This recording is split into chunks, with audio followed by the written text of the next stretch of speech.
Hello and welcome to the Roaming History Podcast, the podcast for people who think they hate history. I'm your host, Logan Thomas.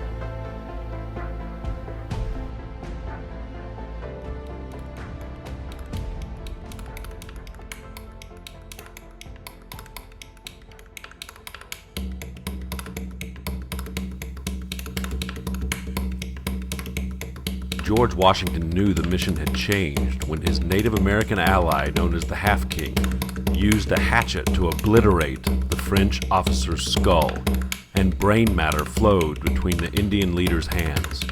Washington stood, shocked, as the Half-King's warriors then proceeded to hack and scalp the rest of the French party.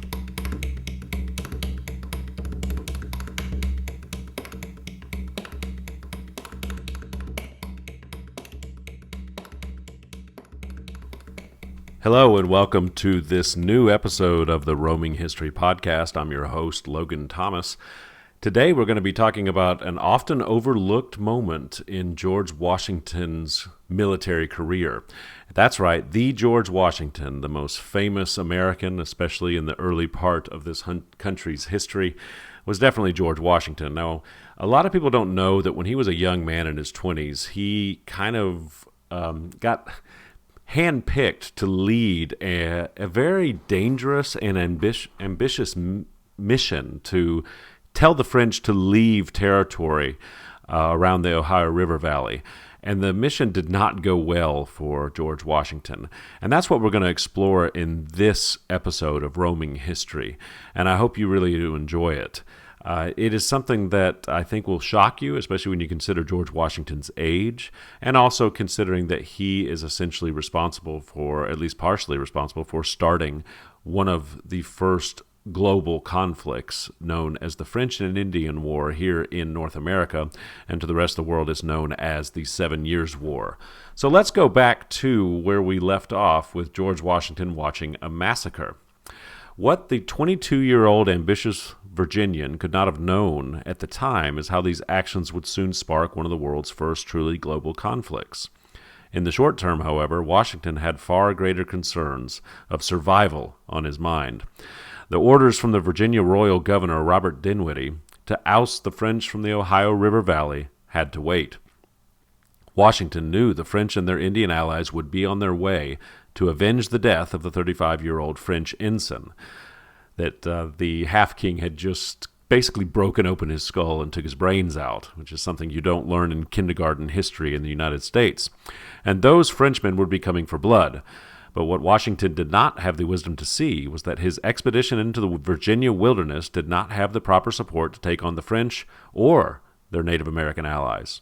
Dinwiddie wanted the job completed without amassing a significant expense.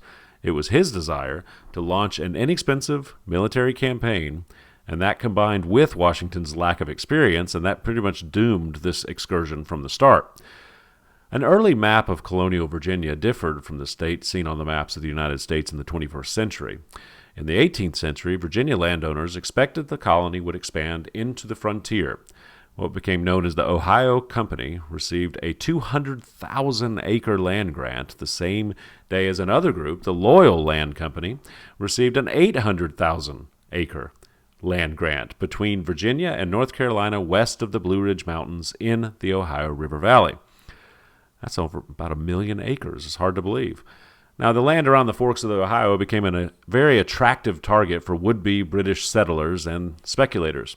Speculators and traders flowed into the Ohio country, mainly originating from Pennsylvania, who had lived near the Shawnee and Delaware tribes, and that was something that made people very interested in this. Now, since English manufactured goods trumped what the French could offer on the frontier, the British traders profited from the native peoples searching for better products. However, the British tended to want Indian land more than Indian trade. Some traders warned the Ohio Company that a road built into tribal territory would only result in Indian attacks. There was another problem, and it was not a small issue. That was the French. The French Empire had entered North America in a significant way earlier than the English, especially when you talk about the interior lands like those around the Ohio River Valley and other rivers. They being the French, interacted differently with the American tribes and established a presence distinct from the English.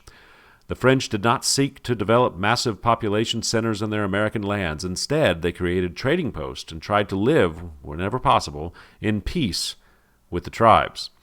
Many French trappers married into local tribes, granting them solid relationships and hunting rights within the American people.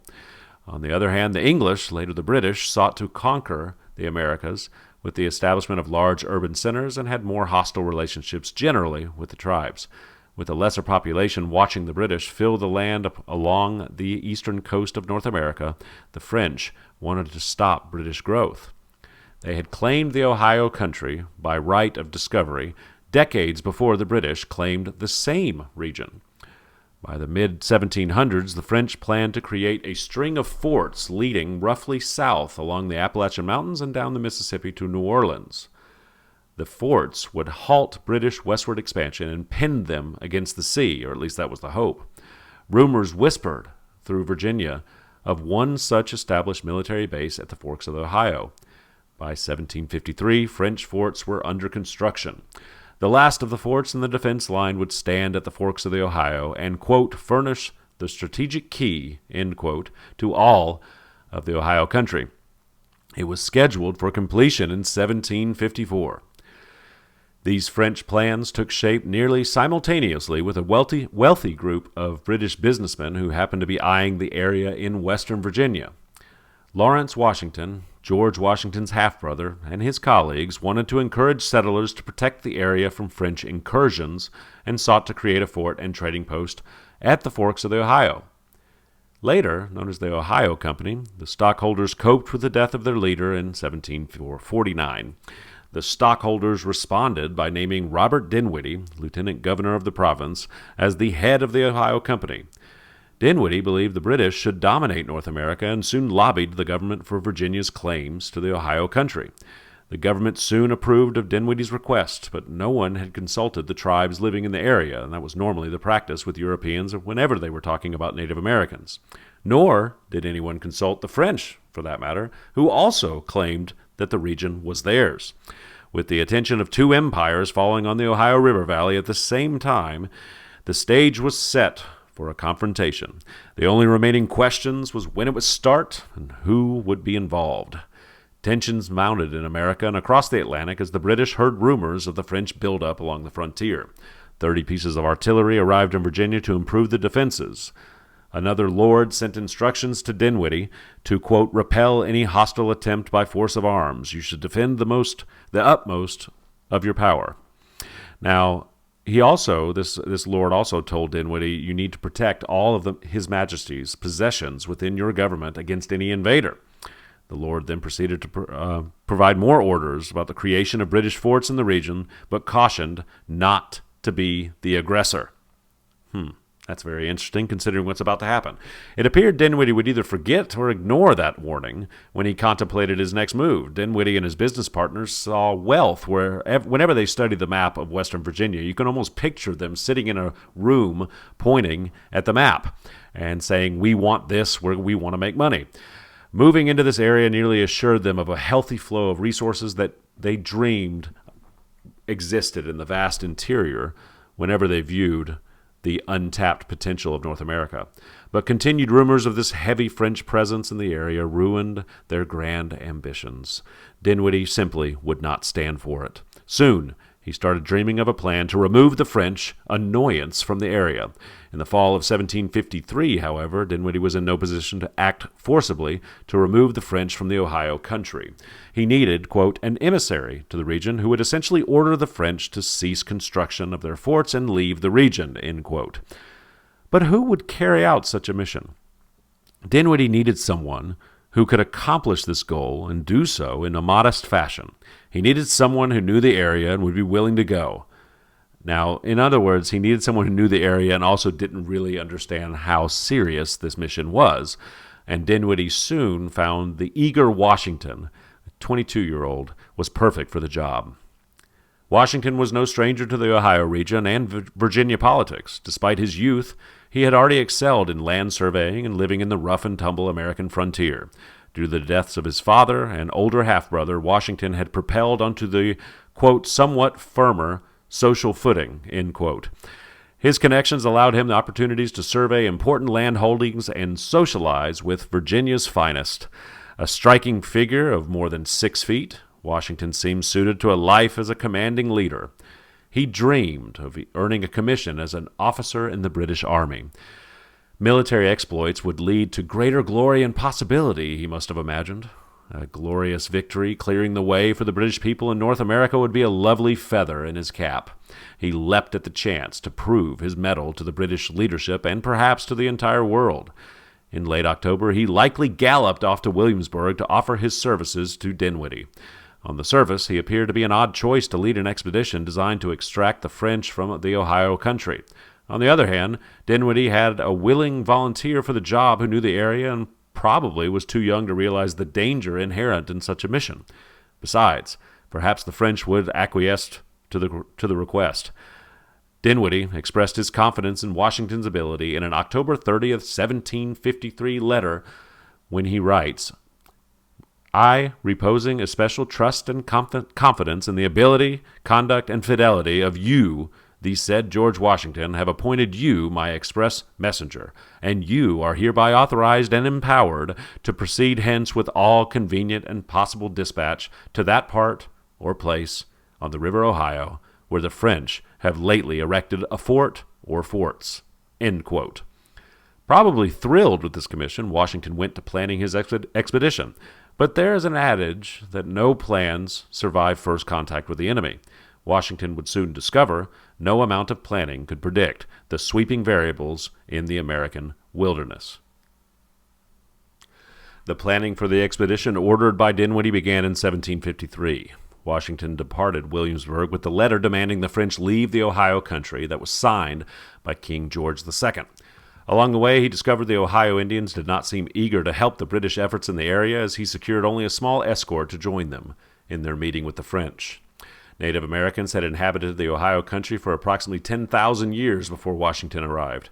The tribal warriors have often been described as, quote, adept at wilderness warfare, the sort of Indian raid which ended in scalping and torture, end quote. Washington was able to gather the support of a middle-aged Seneca tribal leader, the Half-King, as he was known to the British. The Half-King had once told the British, quote, we do not want the French to come amongst us at all, but very much want our brothers the English to be with us, to whom our hearts are good and shall ever continue to be so, end quote. While communicating with the Half-King, Washington also encountered French deserters who claimed the efforts to construct a fort at the Forks had not been completed. As historian Colin Calloway suggested, the race for the forks of the Ohio River was still on, end quote. Washington and his party encountered the French at a fort. They were graciously welcomed into the fort and allowed to present their letter. While the French leadership considered the reply to the message, Washington noted the defense and supplies revealed the French clearly meant business. The French refused to obey the demands in Washington's letter, leaving the Virginians to march home frustrated. But Dinwiddie was not surprised, having sent Washington to, quote, satisfy diplomatic protocol and gather information. Upon hearing Washington's report, Dinwiddie ordered him to draft an account of the mission for publication in hopes they could spread the word about the dangerous situation emerging on the Virginia frontier. Furthermore, Dinwiddie and his colleagues felt the French had committed a hostility by their response to the British demands.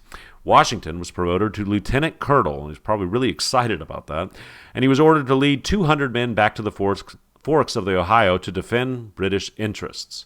Quote, you are to train and discipline them in the best manner you can, Dinwiddie ordered, end quote. What is interesting, however, is that no one considered how they could fund the expedition. Sounds like a true politician right there. Let's just do it and figure out how to pay for it later.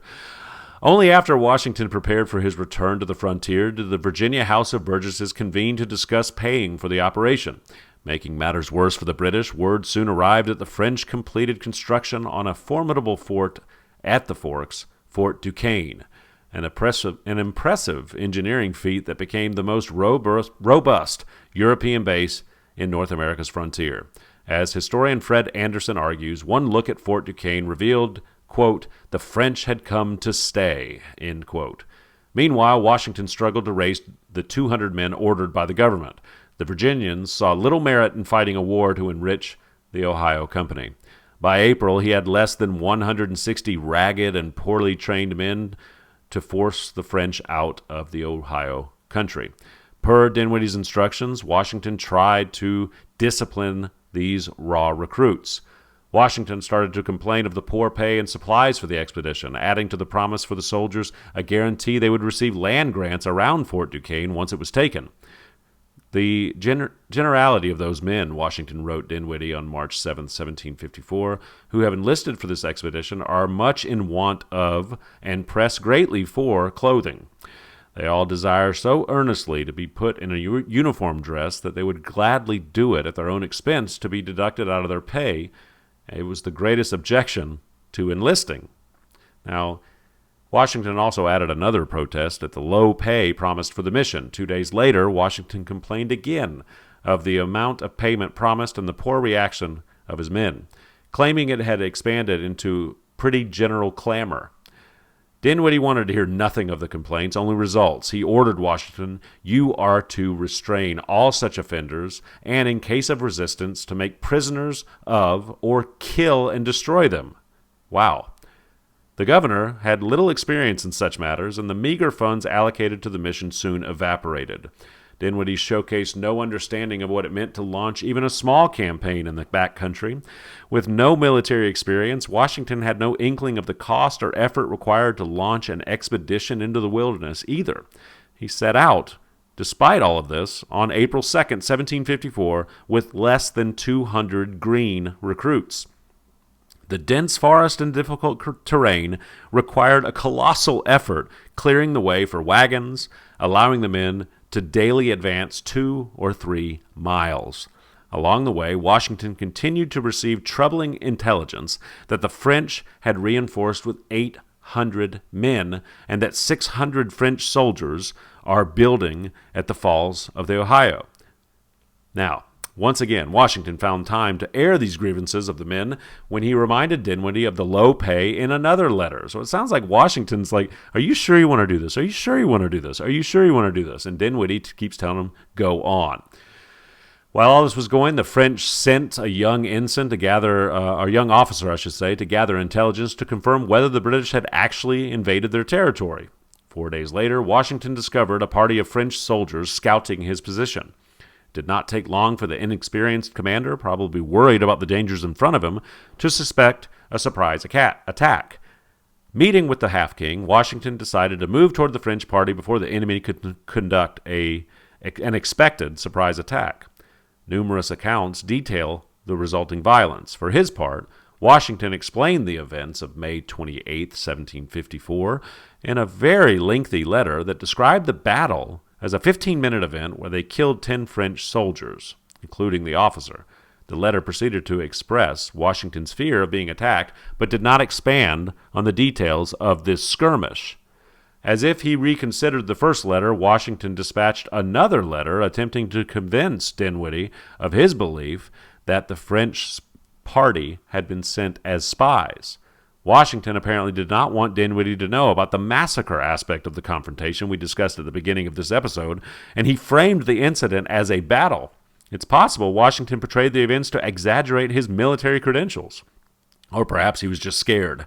However, a French survivor hid in the forest and claimed the warriors murdered his entire party and all his colleagues when they were only trying to conduct talks. The French did not believe a battle had taken place that day. It was an ambush, followed by a massacre. Another account of the incident claimed the half-king, quote, took his tomahawk and split the head of the French captain and took his brains and washed his hands with them and then scalped him. Washington wrote to his younger brother, Jack, about his prowess in battle and claimed the sounds of bullets was charming. When King George II read of this account from the American commander, he scoffed, quote, he would not say so had he heard many. He's talking about the bullets. Pretty amazing, end quote. Okay, so regardless of the truth, violence had occurred on the grassy meadow that day. Upon hearing of the killing of French troops, the governor-general of New France declared, quote, "Nothing could be more shameful, so base, or so black as the train of thought of this Washington," end quote. The French would utilize Washington's admission to portray the British as murderers on the world stage. After sending his account of this incident to Dinwiddie, Washington knew the French would be coming for vengeance, so that same day, Washington wrote another letter to Joshua Fry requesting reinforcements. Quote, "I hope you will detach immediately as you can, be in no matter of danger for your march," Washington explained, "for the French must pass our camp, which I flatter myself is not practicable with my having intelligence thereof, especially as there will be Indians always scouting," end quote. Rather than continue on toward Fort Duquesne, Washington decided to order his men to begin constructing defensive works to receive the French attack, I guess you could say. But when it was finished on June 2nd, they called the circular enclosure with a 7-foot-high split logs Fort Necessity. Now, that's hardly a good name. Neither was Fort Necessity hardly a fine example of military engineering. The walls stood in a depression surrounded by higher ground covered in rocks and trees. Historian Alan Taylor described the location as a swamp surrounded by high ground. An enemy would have the advantage by being able to fire into the fort from the hills overlooking the position. But Washington never admitted to the faulty location, instead describing the area as a perfect location for a fort because of the local resources, including hefty numbers of wildlife to sustain his men. During the construction, Colonel Joshua Fry fell from his horse and died on May 31st. The death led Washington to become the sole commander of this Virginia regiment detached into enemy territory. A response to the recent violence arrived from Dinwiddie on June 2nd. Celebrating the Frenchman's death is a great victory that would begin to secure the Ohio country for the British. "I heartily congratulate you," Dinwiddie offered, "as it may give a testimony to the Indians that the French are not invincible when they are fairly engaged with the English." However, Dinwiddie expressed a need for caution when he added, "But I hope the good spirits of your soldiers will not tempt you to make any hazardous attempts against too numerous an enemy." Yet Dinwiddie played a different note when corresponding with the Board of Trade in London, when he expressed concern over the recent events. Washington did not intend to stay in the fort long. He still planned on moving on to Fort Duquesne because he expected reinforcements to soon come from the east. Due to his lack of experience and perhaps maybe a little bit of arrogance, Washington continued to focus on other matters as the French could be counterattacking at any moment. More supplies and troops soon arrived, encouraging Washington to resume the march on Fort Duquesne. So for 2 weeks, his men struggled toward the French fort. No additional tribal allies would join Washington, and his weary group, prompting the Half-King to believe the situation was hopeless. The Half-King also described Washington as, quote, "a good-natured man, but he had no experience," end quote. The Half-King also scoffed at Fort Necessity, referring to it as that little thing on the meadow. However, Dinwiddie only expressed confidence when he discussed the future and told Washington he was surprised by the barbarous intentions of the French. Disappointed by the Half-King's departure, Washington continued forward. By this time, the French had heard of the massacre. There was a captain who was the French captain's older brother who was at Fort Duquesne, led a detachment in late June 1754 from Fort Duquesne, intending to avenge their countryman's death. The French force of 600 regulars and Canadian militiamen accompanied about 100 warriors. Washington turned around, fleeing for the expected safety of Fort Necessity. I don't blame him. He was outnumbered by a large number. Draft animals were pushed so hard that many of them died, requiring the men to carry supplies to Fort Necessity. They reached their destination on July 1st and rested while improving the defense. As the French approached Fort Necessity, they stopped by the clearing where the British had slaughtered the French, leaving them unburied. The sight only furthered their anger and rage against the British. The next day, rains poured onto Washington and his exhausted soldiers. Fort Necessity soon filled with water, soaking the 304 men and their gunpowder. The French attack finally came on July 3rd. For 8 hours, the French and the Indians fired onto Fort Necessity from elevated attack positions behind trees and rocks. With drenched weapons and gunpowder, Washington's men could barely shoot back. They became easy, helpless targets for hours until sunset. and a third of them were killed or wounded. Quote, "We continued this unequal fight," Washington later recalled, "with an enemy sheltered behind the trees, ourselves without shelter, in trenches full of water, in a settled rain, and the enemy galling us on all sides, incessantly from the woods." End quote. Historian Jill Lepore described Washington's men falling like so many stalks of wheat hacked down by a scythe. The French butchered every cow, horse, and even dog in sight to prevent the British from discovering additional sustenance. Realizing their time on earth was at an end, Washington's men began drinking heavily on the night of July 3rd. Washington must have been devastated as he contemplated his first two significant military actions. One ended in a massacre carried out by his allies. The second was about to culminate in his absolute defeat. Washington wrote that he determined he was not going to ask for quarter or safety with the French, so instead he wanted to attack with bayonets screwed to sell our lives as dearly as we possibly could. So he was going to launch a suicidal attack to end in glory. That night, however, the French offered terms for surrender. Washington listened and sent his French interpreter to conduct the talks. The terms claimed the French raid had never been intended to disrupt the peace between France and England, but only to avenge the assassination of the French officers. However, the word assassination must have been translated to Washington as death. The terms continued to allow the British to return to Virginia if they signed the document admitting to the assassination of the French officers. Washington may not have realized he admitted to the assassination. In the darkness, one officer recalled being scarcely able to read the terms by candlelight. Washington later suggested he had been duped by the papers, that he was willfully or ignorantly deceived by the interpreter with regard to the word assassination. And he said to his dying moment he would fight that assertion. Regardless, Washington agreed to the terms on July 4th, and his men hobbled east. The victorious French destroyed Fort Necessity and returned to Fort Duquesne to a hero's welcome. Word quickly spread of Washington's humiliating defeat. Dinwiddie pelted Washington with demands to resume the offensive, but nothing ever came of it. The House of Burgesses in Virginia did not want to continue funding this effort without further instructions from London, and Washington could do nothing more than keep the remainder of his troops from deserting. Dinwiddie even contemplated resignation. 3 years later, Washington apparently took stock of his experience at Fort Necessity when he told his officers, "Discipline is the soul of an army. It makes small numbers formidable and procures success to the weak and esteem to all." End quote. The surrender of Fort Necessity soon expanded from a colonial incident to outrage among British officials. During the summer of 1754, colonial delegates from 7 colonies gathered for an unparalleled show of unity in Albany, New York, as they prepared for military coordination. As the British government also harbored an aggressive tendency, the Battle of Fort Necessity became something much larger and something much more dangerous than anyone could have foreseen. The clash of these tiny numbers of men in the frontier conflict would soon grow into a world war. Washington's failure was a catastrophic combination of inexperience on the battlefield and arrogant politicians ordering strategic campaigns when they had no knowledge of the costs or the effort required to implement them.